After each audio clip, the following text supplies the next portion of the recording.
Hey friends, thank you for tuning in to this week's Leadership Development Series, which is all about the power of goal setting. It's the natural time of year when we start to think about 2024, what do we want to accomplish, what things do we want to really prioritize in the year ahead. So I thought it would be well timed to break down what I think are the three most important parts of getting ready to achieve big things in the year ahead. So we're going to do 3 videos this week, and each one of those videos is going to focus on one of those 3 areas of effective goal setting. So first we're going to talk about reflection. That's what we're going to lean into today. The next video is going to talk about just the power of goal setting and how to do that effectively.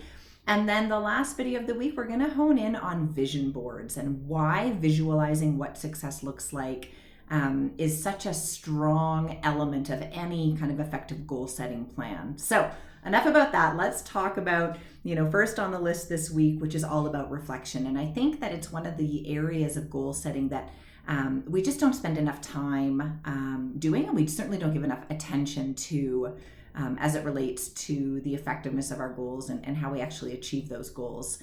There's 2 streams of reflection at the end of the year that I think are really helpful when you're trying to think about what goals should I set for the year ahead. So the first thing I think is to really reflect and spend some time taking stock of what you're really thankful for. I mean, there's a ton of studies, I won't get into the weeds on all of them, about the power of gratitude and really taking time every day to think about all of the amazing things in your life and why you're so thankful for those. And why that's important is actually what it does to your brain. It kind of gives you this renewed positivity. It helps you look through the world with rose-colored glasses, think more about what's possible and all the great things that are out there, as opposed to kind of the area that we gravitate to a little bit more easily, which is all the things that might be going wrong in that day, in that hour, in that week, in that year. So I think the first piece of advice that I would give is to just really lean into spending some time thinking about all the things that you're really thankful for that came out of 2023, all the things that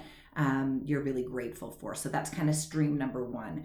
Stream number 2 is a little bit more tactical. So what I would suggest is following a stop, start, continue method for the reflections on 2023. So spending some time thinking about, from a stop perspective, oh my goodness, like these are the painful lessons that I lived through this year. These are absolutely the things that I don't want to duplicate into 2024. It's really important to spend some time thinking about what those things are, so that you can be really aware about what you're not bringing with you into the new year.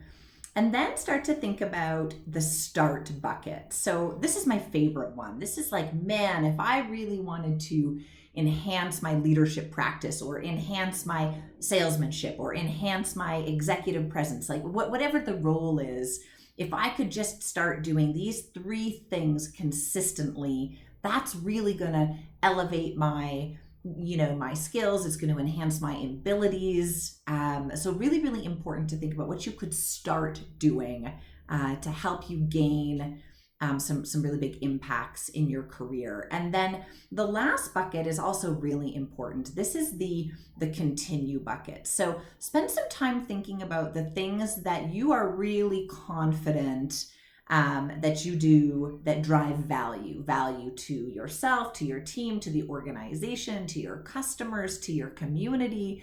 What is that? What are the things that you do that deliver a lot of value to the folks that you work with, the folks that you lead, the folks that you live with, the folks in your community, and write all those things down, because it's important to keep those front and center so that you bring those things with you into the new year, and maybe even lean into those things a little bit more. So the power of reflection, it's really, really important. So spend some time over the next couple of weeks as we're inching our way forward to 2024 to think about, man, what am I so thankful for? What's all that gratitude that I'm going to carry with me? And then, what are some things that I definitely am going to stop doing? They didn't bring any value to myself or anybody else. These are the things that I want to start doing. And these are the things that I'm really proud of that delivered a lot of value to others in 2023. And I'm going to carry those forward into 2024. So we'll leave it there for today. I'll see you guys in a couple of days where we actually talk about the power of goal setting and why it's so important to take the time to do that at this natural conclusion to 2023. Thanks, guys. Take care.